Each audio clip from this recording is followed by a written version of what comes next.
So, XXL just dropped their new freshman class of 2025.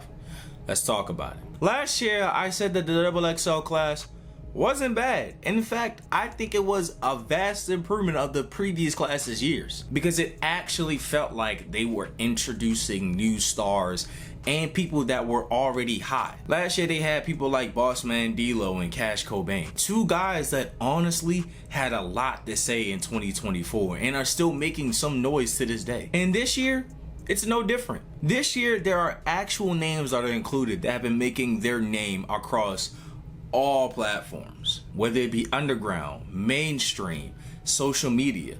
A lot of these guys and gals have been making a lot of noise. So let's get into who exactly is on this class and do they deserve a spot or not. First person up, Jello. I get why he's on the list, and I'm not gonna necessarily say that he doesn't deserve to be on the list, considering the fact that his project is also dropping, I believe, this Friday. So I'm not necessarily mad at it. It's an industry move, clearly. It's just to get him some more credibility because XXL still believes that they are credible, I guess. I don't know. And that's really about it.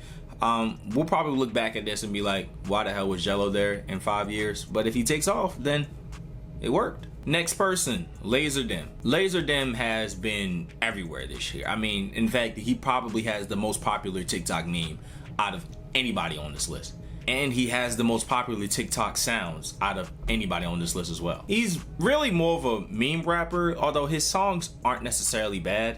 His biggest record by far is the one with Denzel Curry, Still in the Pain with BK the Ruler. But other than that, he has some solo hits. He's had a lot of traction this year. So it actually makes a lot of sense for him to be on this list. So I'm not mad at it. Third person, and honestly, one of my favorites on this list, Ray Vaughn. Ray Vaughn has been tearing it up the last couple years actually, so I'm finally glad that he's finally getting some recognition from a publication. Ray Vaughn made some noise this year when he was doing his West Coast versus Joey Badass little thing that was happening, and he threw his name in the ring and he has some decent records. Next person on this list, and I'm actually kind of happy that she is there, Samara Sin, or Samarison. I actually never knew how to really pronounce her name. My apologies. Samara Sin is somebody that, again, I've been seeing on the underground pages. I've just been seeing them a lot, and she's cool. Like, she got some high joints, I ain't gonna hold you. So I'm not necessarily mad. I think this is a good time and opportunity for her to get some recognition and get her on a bigger platform and stage. The next person, and probably the second most known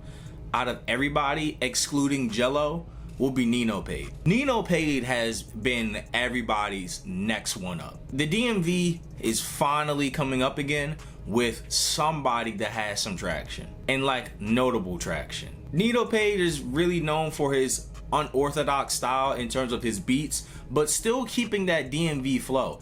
And all his raps are out of his like heart. Like they are like some real dark stuff, but they be hitting the soul. And that's how he really blown up. And his lyrical Lemonade freestyle only made him even more popular, to the point where the dude got a Kai Cenat shout out. So it was a no-brainer that Nino Pade was gonna get this spot right here. Next person is Lil Shimmy. Lil Shimmy has made quite a bit of noise last year and going into this year with his song with Rala Rodriguez and a couple other joints as well. He's like a mix of rap and R&B, but he doesn't really sing, but he kind of does.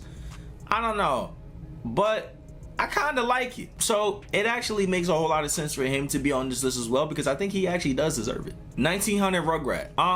I'm unfamiliar with his music, to be honest with you. I really don't have a whole lot to say. I'm familiar with the name and the face, but other than that, I couldn't really tell you much about bro. Next person on this list is YTB Fat. Yes. YTB Fat is somebody that I've been following for about a year now. The brother is hard. The brother is tough. Memphis has another one up and coming with YTB Fat. That dude is hard. Next person on this list is Baby Chief Do It. Yeah, I don't know who he is either. I have no idea who this guy is. Just gonna be completely honest with you. But shout out to him, I guess. Next person on this list is Eam Triplin. Not gonna lie, he's another person on this list. No idea who that guy is. Just gonna be honest with you, chat. And the final person that's on this list is Ian. Ian is somebody that obviously is probably gonna sell this list a little bit stronger, along with Laser Dim, Nino Paid, and Jello in terms of name recognition, but I felt like they're kind of a year late with him. Like, he should have been there last year. Like, he made most of his noise in 2024. So I don't know why he's necessarily here this year, considering the fact that he hasn't really dropped a whole lot. It's only been a few singles. Like 3.5, I know carried a lot of weight into this year, but that's really about it. And there's already a lot of people that believe that he's an industry plant, and XXL is not above putting industry plants on their list, but I don't know. But I personally like Ian, so I'm not mad at it. Now, who are some people that I would like to see on the list? Well, number one will probably have to be Georgiana. She's made a lot of noise. I don't know why necessarily she's not on this list. She has a lot of like social media traction. Like, everywhere I go, I can't escape this skinny white girl. And I like her flow. It's unorthodox. It's kind of choppy.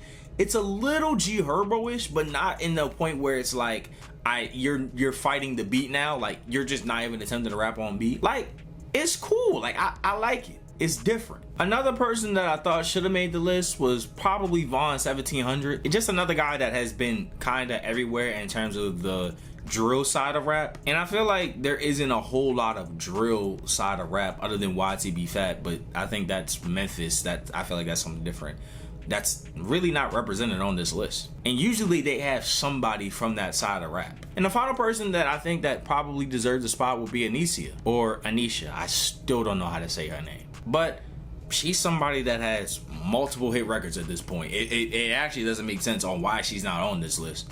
In fact, she probably has more hit records than 90% of this list. And she's kind of diverse too. Like, she could get into her super girly like bad bitch bag or whatever, like with Lotto and Glorilla and them. And she could also get into her underground rap bag like with Coach Cheese and with BK and all them. Like, she kind of plays both hands. And I know some people don't really like her rapping style. I think it could be boring at times, but other times I think it's pretty interesting. But I don't know. Hey, again, it's a subjective thing. But she got hits. You can't deny the hits. But other than that, I'm not gonna lie, it's a pretty solid list. It's pretty good. XXL.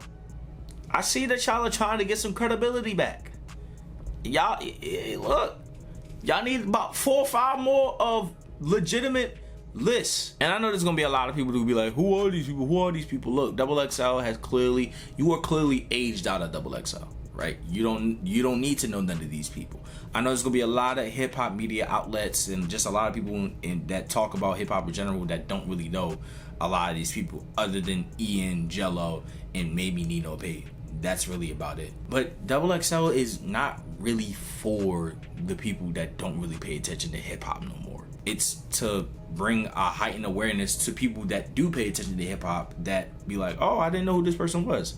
And it's also to try to get them a little bit more shine just in the mainstream audience. Now, the freestyles and ciphers and all that other stuff has pretty much gone downhill. Like, the only legitimate videos that actually do something for XXL that the rappers actually want to do are the ABC videos and the reading fan comments videos. But other than that, rappers seem to nowadays not even want to participate in the freestyles or ciphers, and if they do, they're usually kind of piss poor. And XXL has definitely taken a hit on that because XXL hasn't had a real lyricist on their list in maybe 3 to 4 years. So that's on them. But y'all let me know how y'all feel about this XXL class. I'm not gonna lie, I like it. It's cool. But in the meantime, y'all, it's been your boy Josh Shiro.